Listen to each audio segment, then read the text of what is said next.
영희야, 나야. 기억하니? 75세, 50년 만에 다시 마주한 첫사랑 앞에서 나는 떨리는 목소리로 그렇게 물었습니다.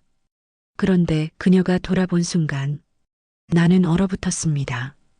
죄송한데요. 저 누구신지 50년을 그리워했던 그 사람, 밤마다 꿈에 나왔던 그 얼굴, 평생 잊지 못했던 첫사랑이 나를 기억하지 못했습니다. 아니, 정확히 말하면 기억할 수 없었습니다. 그녀는 치매에 걸려 있었습니다. 이건 50년을 기다려온 한 남자의 이야기입니다.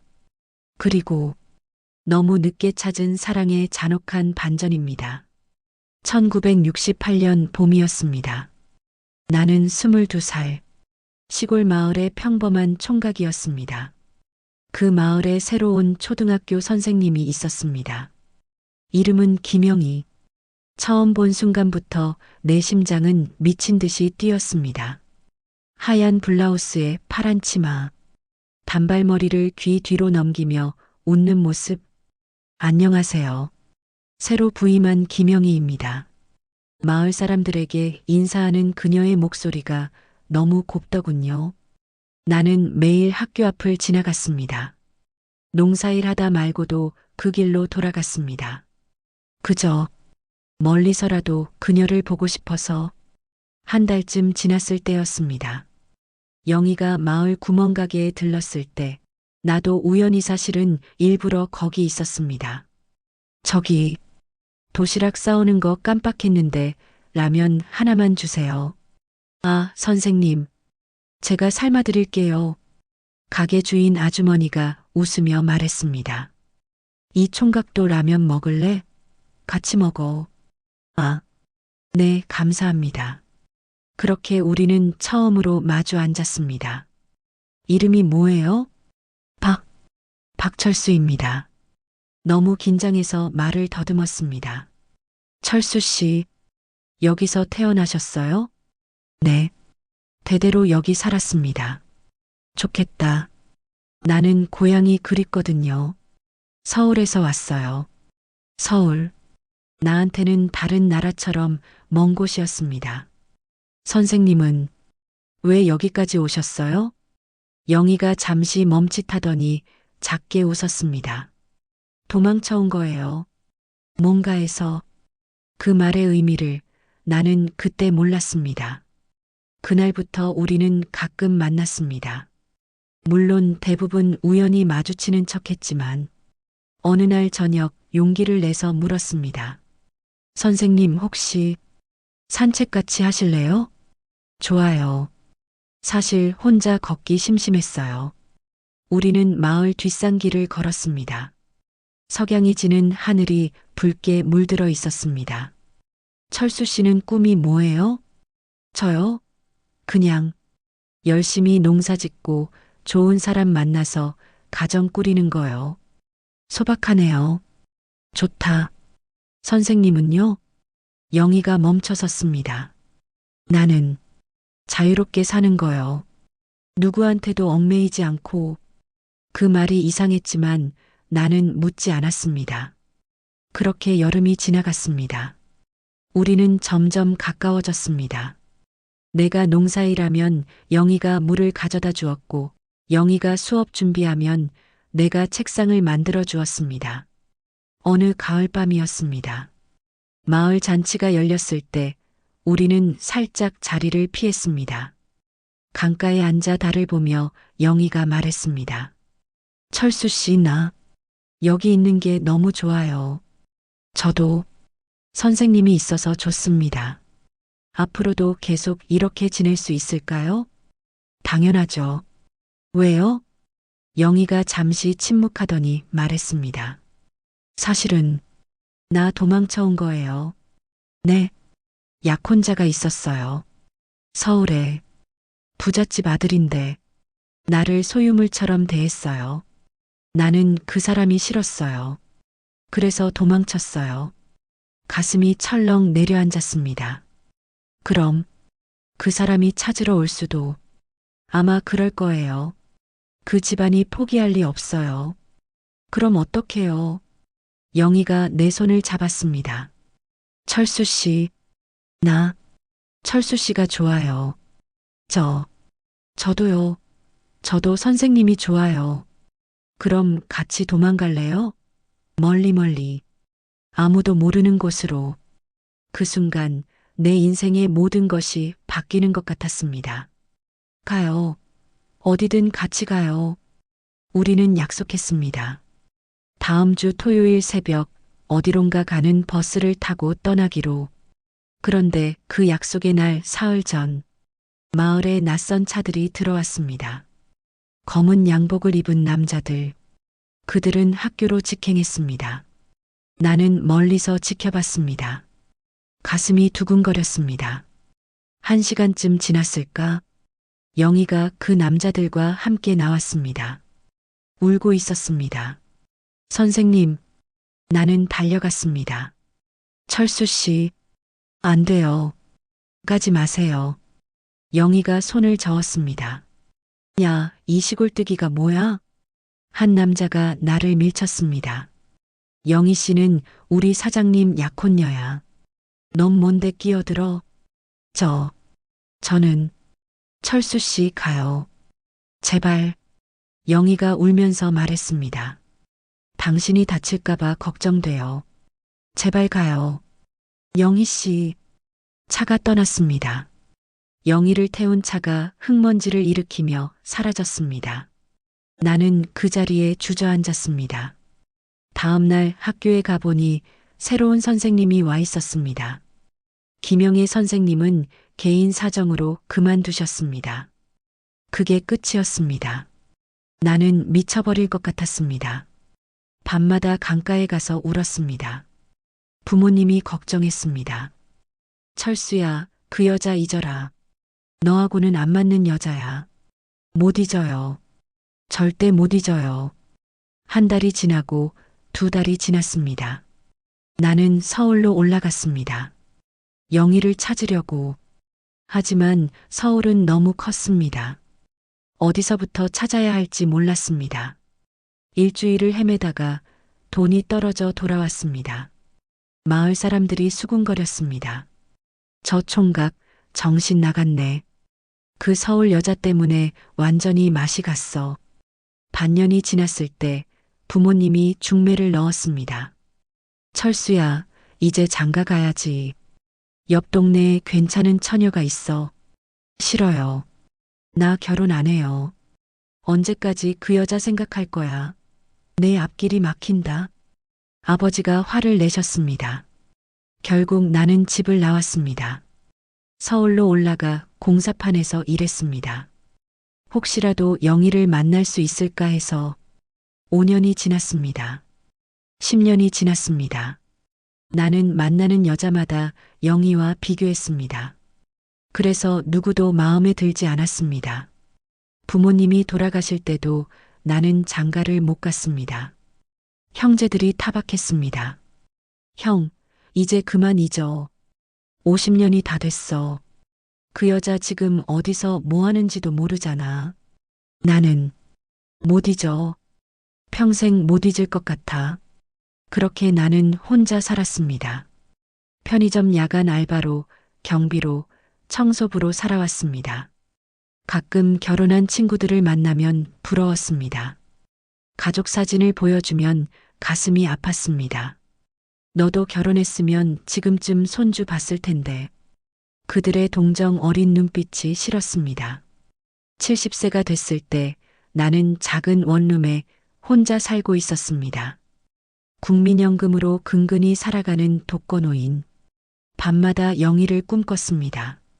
그때 그 모습 그대로. 영희야, 어디 있니? 어느 날 우연히 페이스북을 하게 됐습니다. 경로당에서 누가 가르쳐 줬거든요.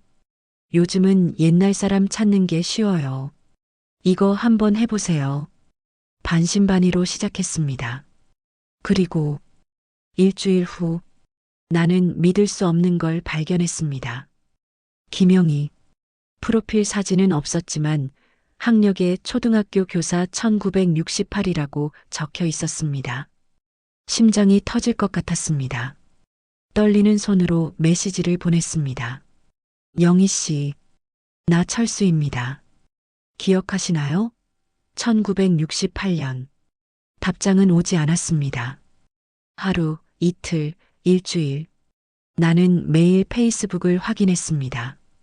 그러다 2주 후 메시지가 왔습니다. 하지만 영희가 아니었습니다. 안녕하세요. 저는 김영희의 딸 김민지입니다. 어머니 계정에 메시지가 와서 연락드립니다. 딸, 영희에게 딸이 있었구나. 어머니가 결혼하셔서 가정을 꾸리셨습니다. 지금은 부산에 사십니다. 가슴이 무너졌습니다. 결혼을 했구나. 나를 잊고 행복하게 살았구나. 혹시 어머니가 저를 기억하시나요? 답장이 오는데 하루가 걸렸습니다. 어머니께 여쭤봤는데 기억하신다고 하십니다. 많이 놀라셨어요. 기억한다. 그 말에 눈물이 났습니다. 철수 씨한테 미안하다고 전해달라고 하셨어요. 어쩔 수 없었다고. 미안하다니. 나는 더 많은 걸 물어보고 싶었습니다.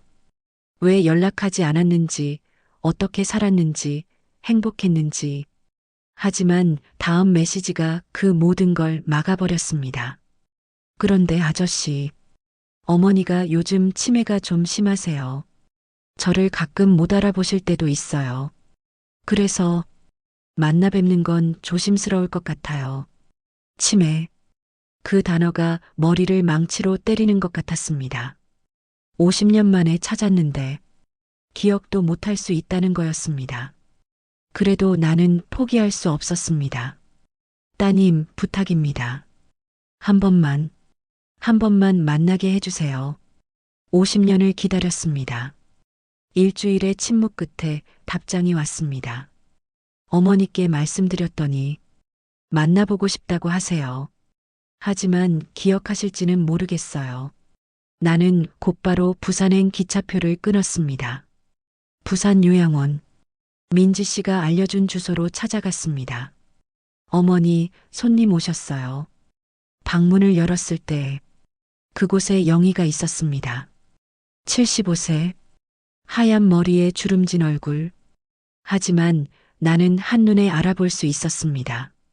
그 눈빛이, 그 미소가 여전했습니다. 영희야, 나야, 철수야, 기억하니? 영희가 나를 빤히 쳐다봤습니다. 한참을, 아주 한참을 쳐다봤습니다.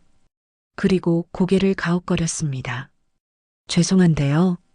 저 누구신지 세상이 무너지는 것 같았습니다. 나, 철수야. 1968년에 만났잖아. 학교 선생님이었을 때. 1968년? 영희가 중얼거렸습니다. 학교, 선생님, 뭔가 기억하려는 것 같았습니다. 영희야, 우리 같이 강가에서 산책했잖아. 별 보면서 이야기했고, 강가. 영희의 눈에 무언가가 떠오르는 것 같았습니다. 혹시, 당신, 기대에 가슴이 터질 것 같았습니다. 혹시 당신, 우리 집 수리공? 아니었습니다. 민지 씨가 미안한 표정으로 말했습니다. 죄송해요, 철수 아저씨. 어머니가 요즘 기억이 많이 뒤섞여요. 5년 전 일을 어제 일인 줄 아시고 50년 전 일은 까맣게 잊으세요. 나는 영희 앞에 무릎을 꿇었습니다. 영희야, 나 철수야. 너 때문에 평생 장가 못 갔어. 50년을 너만 생각하며 살았어. 눈물이 흘러내렸습니다. 미안해. 내가 너를 지켜주지 못해서. 영희가 내 머리를 쓰다듬었습니다. 울지 마세요, 아저씨. 왜 우세요? 민지 씨가 나를 밖으로 데리고 나왔습니다. 아저씨, 커피 한잔 하실래요? 카페에 앉아 민지 씨가 말했습니다. 어머니가 행복하게 사신 건 아니에요. 네. 어머니가 결혼하신 분이 바로 그 약혼자예요. 부산의 큰 기업 회장이었죠. 가슴이 철렁했습니다. 어머니는 결혼하셨지만 평생 우울증에 시달리셨어요. 아버지는 어머니를 사랑한 게 아니라 소유하고 싶어 했거든요. 어머니가 가끔 중얼거리셨어요. 미안해, 철수야. 미안해라고. 저는 그게 누구인지 몰랐어요. 그런데 아저씨 메시지를 보고 알았어요. 민지 씨의 눈에도 눈물이 고였습니다. 어머니는 아버지가 돌아가시고 나서야 자유로워지셨어요. 3년 전에요. 그런데 그때부터 치매가 시작됐어요. 아저씨를 잊어버린 게 아니에요. 모든 걸 잊어버리시는 거예요. 저도 가끔 못 알아보세요. 나는 한참을 울었습니다. 영희는 나를 기억하고 있었구나. 50년이 지나도. 하지만 이제 그 기억마저 사라져가고 있었습니다. 아저씨, 자주 와주시면 안 될까요? 민지 씨가 말했습니다. 어머니가 못 알아보시더라도 옆에 있어 주시면 안 될까요? 제가 해도 될까요? 어머니가 아저씨 보고 나서 계속 중얼거리셨어요. 그 사람 누구지? 왠지 그리운데. 라고. 그리운데. 그 말에 희망이 생겼습니다. 그날부터 나는 매주 부산에 내려갔습니다. 영희를 만나러. 처음엔 매번 날 몰라봤습니다. 안녕하세요, 할머니. 아, 안녕하세요. 누구세요? 저는 친구예요. 친구? 오래된 친구인가? 네, 아주 오래된 친구예요. 그렇게 한 달, 두 달. 나는 영희 옆에 앉아 옛날 이야기를 해줬습니다. 1968년에 말이죠. 한 시골 마을이 있었어요. 거기에 예쁜 선생님이 왔는데 영희는 가끔 웃으며 들었습니다. 그 선생님 참 예뻤나 봐요? 네, 세상에서 제일 예뻤어요. 3개월째 되던 날이었습니다. 나는 평소처럼 옛날 이야기를 하고 있었습니다. 그 총각이 선생님한테 산책같이 하자고 했대요. 용기 내서 영희가 갑자기 말했습니다. 강가, 였어. 네, 강가에서 산책했어. 그 총각이 손이 참 따뜻했어. 심장이 멎는 줄 알았습니다. 영희야, 기억나? 영희가 나를 빤히 쳐다봤습니다. 눈물이 그렁그렁했습니다. 철수, 야, 그래, 나야 영희야, 철수야. 나는 영희의 손을 꼭 잡았습니다. 미안해, 미안해, 철수야. 아니야, 내 잘못이 아니야. 너 때문에 평생 가슴 아팠어. 나도야, 영희야. 나도 너 때문에 평생 가슴 아팠어. 우리는 그렇게 한참을 울었습니다. 하지만 그 순간은 길지 않았습니다. 10분쯤 지났을까? 영희가 다시 멍한 표정이 됐습니다. 누구세요? 기억이 또 사라진 겁니다. 민지 씨가 말했습니다. 치매는 그래요. 잠깐 기억이 돌아왔다가 또 사라져요. 하지만 나는 포기하지 않았습니다. 다음 주에도 갔고 그 다음 주에도 갔습니다. 그리고 어느 날 영희가 먼저 말했습니다. 오늘도 왔구나, 철수야. 영희야, 기억해? 가물가물하지만 너인 것 같아. 내가 그리워했던 사람. 맞아, 나야. 철수야, 나 손 좀 잡아줘. 나는 영희의 손을 꼭 잡았습니다. 따뜻하다. 옛날에도 이렇게 따뜻했는데. 영희야, 미안해. 너를 지켜주지 못해서. 아니야. 미안한 건 나야. 널 혼자 두고 가서. 이제는 안 가도 돼. 내가 여기 있을게. 정말? 응. 앞으로 쭉. 영희가 웃었습니다. 50년 전 그때처럼. 고마워, 철수야. 기다려줘서. 민지 씨가 제안했습니다. 아저씨, 저희 집 근처에 원룸 하나 구해드릴까요? 매주 왔다 갔다 하시기 힘드시잖아요. 정말, 그래도 될까요? 어머니가 아저씨 만나시면 표정이 밝아지세요. 제발 옆에 있어 주세요. 나는 짐을 싸서 부산으로 이사했습니다. 75세에 시작한 새로운 인생. 매일 영희를 보러 갔습니다. 어떤 날은 날 알아보고 어떤 날은 못 알아봤습니다. 하지만 상관없었습니다. 내가 기억하고 있으면 됐으니까. 지금 나는 영희 옆에 앉아 있습니다. 창밖으로 햇살이 들어옵니다. 할아버지, 오늘 날씨 좋죠?